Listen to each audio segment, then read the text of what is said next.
పిల్లలకి స్కూల్ పాఠశాల అయితే పేరెంట్స్కి స్కూల్ పేరెంట్స్శాల.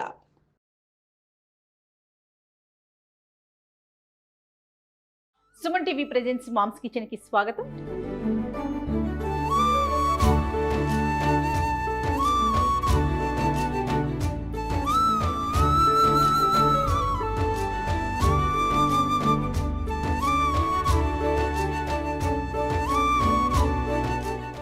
శ్రావణ మాసంలో ప్రతి శుక్రవారానికి సంబంధించి మంచి మంచి నైవేద్యాలు ప్రసాదాలు రమ్మగారు చూపిస్తున్నారు కదా. మరి ఈ రోజు ఏం ప్రసాదం చూపించబోతున్నారో రమ్మగారు? శనగపప్పు పాయసం చేసుకుందాం. శనగపప్పుతో పాయసమా? ఓకే. మామూలుగా పెసరపప్పు గుమ్మడికాయ కలిపి చేసుకున్నాం. పెసరపప్పు ఈ శనగతోటి కూడా చేస్తారు. అప్పుడెప్పుడో ఉడిపి వెళ్ళాను చూడు, మొన్న వెళ్ళింది ఉడిపి కాదు, 5-6 ఏళ్ల క్రితం ఒకసారి ట్రిప్కి వెళ్ళాం. అవును. అప్పుడు ఈ శనగపప్పు పాయసం గుళ్ళు దేవాలయపు భోజనంలో వడ్డించారు. ఉడిపిలో మళ్ళీ డిఫరెంట్గా ఉంది. ఏమనుకున్నంటే పూర్ణం వడ్డించారని భావించాను నేను, కానీ అది పూర్ణం కాదని, అది పాయసం అని పక్కన కూర్చున్న ఒక తెలుగు వచ్చిన కన్నడిగా ఆవిడ నాకు చెప్పారనమాట. సో ఎలా చేస్తారు నీ రెసిపీ ఆవిడని అడిగాను. ఆవిడ సగం కన్నడ సగం తెలుగు 2-3 ఇంగ్లీష్ ముక్కలతోటి కొంచెం చెప్పారు. ఆవిడ 3-4 వెరైటీలు చెప్పారు. 2-3 వెరైటీలు ట్రై చేసి నాకు బాగా నచ్చిన వెరైటీ ఇవాళ ప్రజెంట్ చేస్తాను. తప్పకుండా. అమ్మవారికి కూడా మనం మీరు శనగపప్పు ఇష్టం అని చెప్పారు. లక్ష్మీదేవికి శనగపప్పు అంటే ప్రీతి కాబట్టి శనగతోటి చేసే ఏ తీపి పదార్థమైనా, మనం బూరెలు చేసుకుంటాం కదా, ఇలా పాయసం చేసుకోవచ్చు. శనగపప్పుని బాగా శుభ్రంగా కడిగేసి 1-2 గంటలు నానబెట్టేసేయండి. దీంతో పాటుగా 1 కప్పు శనగపప్పు అయితే 2 స్పూన్ల బియ్యం, అంతే బియ్యం 2 స్పూన్లు చాలు. ఈ బియ్యాన్ని కూడా నానబెట్టి పక్కన పెట్టుకుందాం. దీనికి మనకి బెల్లము కొబ్బరి కావాలి, పచ్చి కొబ్బరి, ఇవి 2 పక్కన పెడదాం. ఇప్పుడు ఏం చేద్దాం అంటే నానబెట్టిన శనగపప్పుని 2 విజిల్స్ రానిద్దాం కుక్కర్లో పెట్టి. స్టవ్ వెలిగించేసి పప్పు నానబెట్టేసుకున్నాము.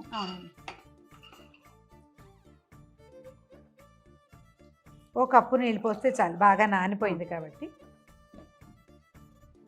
దీనికి పాకం హడావిడి ఏం లేదు, పప్పు ఉడకటం మెయిన్. ముందు 3 విజిల్స్ రానిచ్చి దించేద్దాం పప్పు. అలాగే కూడా 2 విజిల్స్ చాలు, నానిపోయింది కదా. ఎక్కువ నానబెట్టకపోతే 3-4 విజిల్స్ తెప్పించండి, లేకపోతే శనగపప్పులో పలుకుండిపోతుంది. ప్రాసెస్ ఒకసారి చెప్పండి అమ్మగారు. నానబెట్టిన శనగపప్పు కుక్కర్లో పెడతాం, ఉడుకుతుంది, మూత తీస్తాం. కొబ్బరి బియ్యము, నానబెట్టిన బియ్యము మెత్తగా రుబ్బేసుకుంటాం, మిక్సీ చేసేసుకుంటాం. ఈ శనగపప్పులో నీళ్ళు అవసరమైన కాసిన నీళ్ళు పోసుకుని బెల్లం వేసి, బెల్లము శనగపప్పు కలిపి ఉడుకుతూ ఉండగా మనం ఈ రుబ్బేం కదా కొబ్బరి పాలు, బెల్లం, బియ్య పాలు అవి పోసేస్తాం. ఇంకా పైన పాలు పోయక్కర్లేదు, కొబ్బరి పాలు అక్కర్లేదు, ఇవి 2 రుబ్బి పోసేస్తాం. బాగా ఈవెన్గా ఉడుకుతుంది. ఈ బియ్యం కూడా ఉండటం వల్ల చిక్కదనం వస్తుంది. ఎందుకంటే శనగపప్పు బిళ్ళలుగా ఉంటుంది, బేడలుగా ఉంటుంది కదా గింజగా, దానికి చిక్కదనం కోసం అండ్ ఏమనాలంటే దాన్ని బైండింగ్ కోసం బియ్యం. అట్లా మనం ఇందులో శనగపప్పుతో పాటుగా సగ్గుబియ్యం వేసుకోవచ్చు, పెసరపప్పు వేసుకోవచ్చు, ఏదైనా వేసుకోవచ్చు. మనము బియ్యము కొబ్బరితో చేస్తున్నాం. అది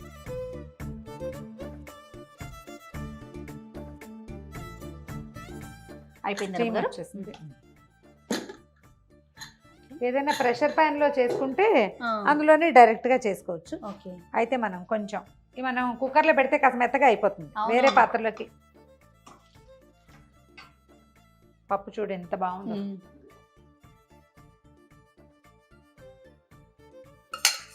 చక్కగా ఉడికింది రమ్మగారు కదా. అంటే ప్రాపర్గా కుక్ అయిన ఫీల్ తెలుస్తుంది చూడండి. నానింది కదా మంచిగా. స్టవ్ వెలిగించు. ఇప్పుడు ఏం చేద్దామంటే 1 కప్పు శనగపప్పుకి 1.5 కప్పు ఇంచుమించుగా బెల్లం వేసుకోవాలి. బెల్లం వేసేద్దాము.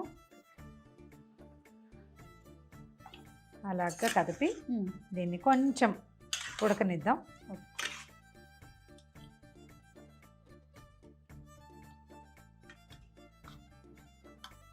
బెల్లం కరిగాక మనం బియ్యం కాసి నానబెట్టి పెట్టుకున్నాం కదా, నానబెట్టి పెట్టుకున్న బియ్యము 1 కొబ్బరి చిప్ప గ్రైండ్ చేసేసాం చూడు, ఇట్లా పాల్లాగా వస్తుంది. ఎంత బాగా వచ్చిందో. ఇది నానిన బియ్యం కాబట్టి మెత్తగా అయిపోయింది కదా, తొందరగా ఉడికిపోతుంది. దీంతో కలిసి చక్క ఫిర్నీ లాగా వస్తుంది అనమాట. బియ్యం ఇన్ని బియ్యం చాలు, అందుకనే జస్ట్ మీరు 2 స్పూన్స్ వేసినట్టు అంతే. ఉడుకుతుంది. కొంచెం బెల్లం కరిగితే సరిపోతుంది. బెల్లం కరిగాక మనం బియ్య పిండి పోసేసుకోవచ్చు.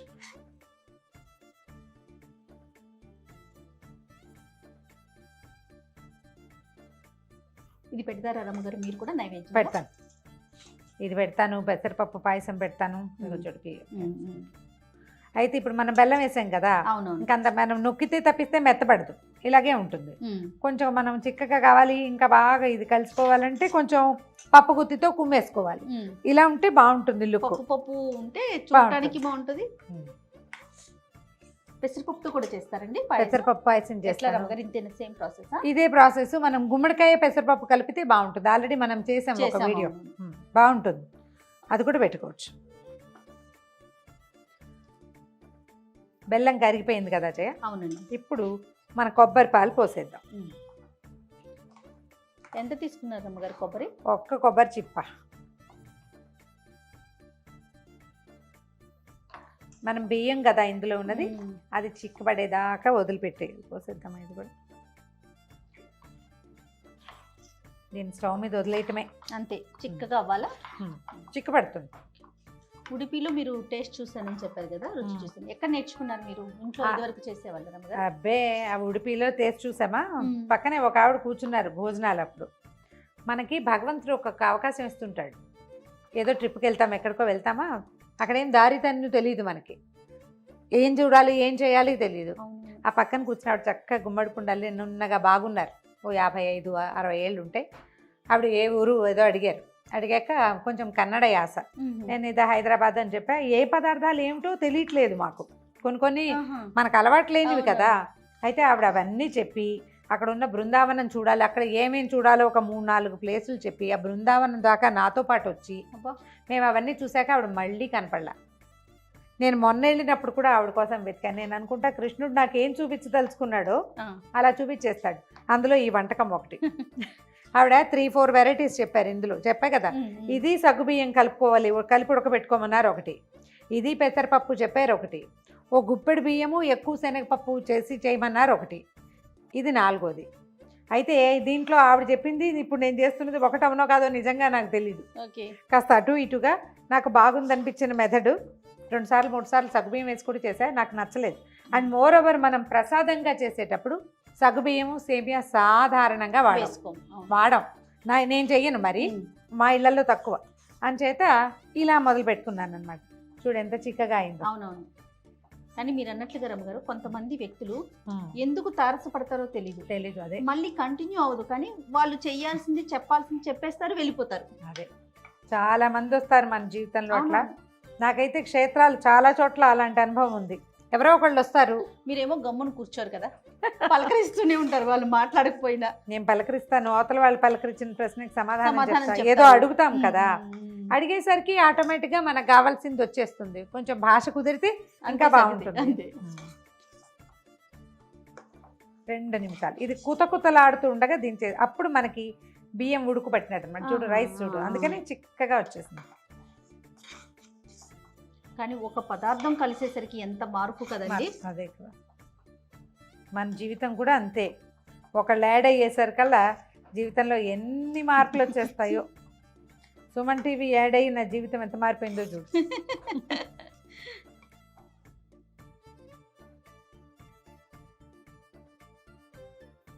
నీ పాల తాలికలు వాటిని గుర్తు చేస్తోంది కదా. అవును రమ్మగారు.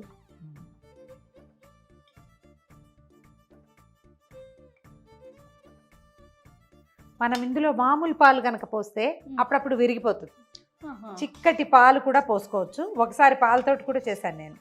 నెక్స్ట్ టైం చేసినప్పుడు పాలు సగ్గుబియ్యంతో చేద్దాం, అంటే దేవుడి ప్రసాదంగా కాకుండా. ఇప్పుడు ఏదో అమ్మవారి ప్రసాదంగా చేస్తున్నాం కదా. నెక్స్ట్ టైం ఇందులో నేను నేర్చుకున్న 2వ మెథడ్ చెప్తాను.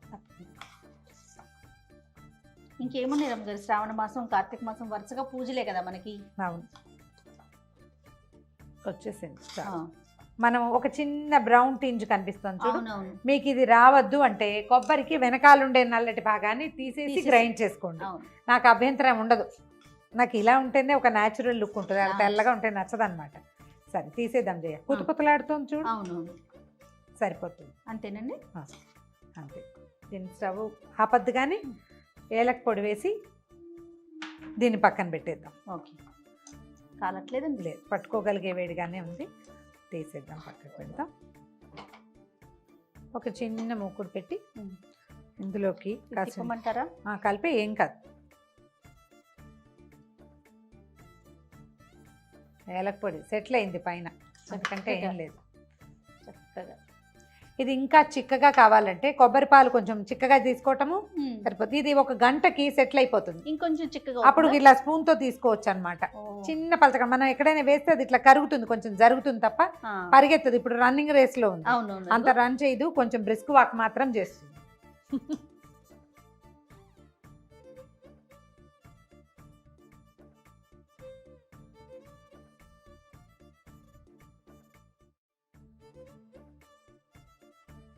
జీడిపప్పులు, కిస్మిస్లు కావాలంటే చిన్న బాదం ముక్కలు కూడా వేసుకోవచ్చు. వేయించేసి అందులో పోసేస్తాం.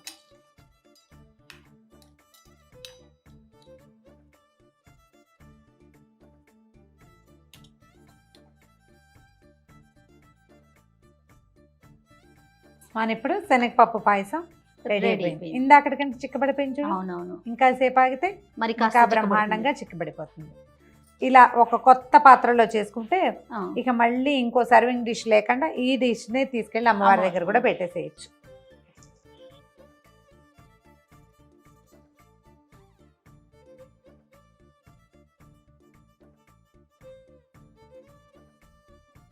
ధారాళంగా నెయ్యేసి అమ్మవారికి వడ్డిచ్చేసేయటమే. నీకు శనగపప్పు పెసరపప్పుకి నెయ్యి the best combination.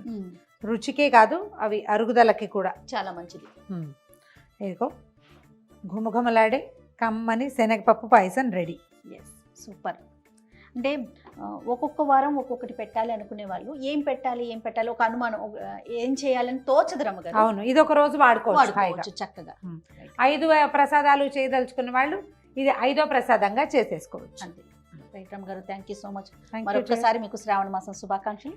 Suman TV ప్రేక్షకులందరికీ శ్రావణ మాస శుభాకాంక్షలు.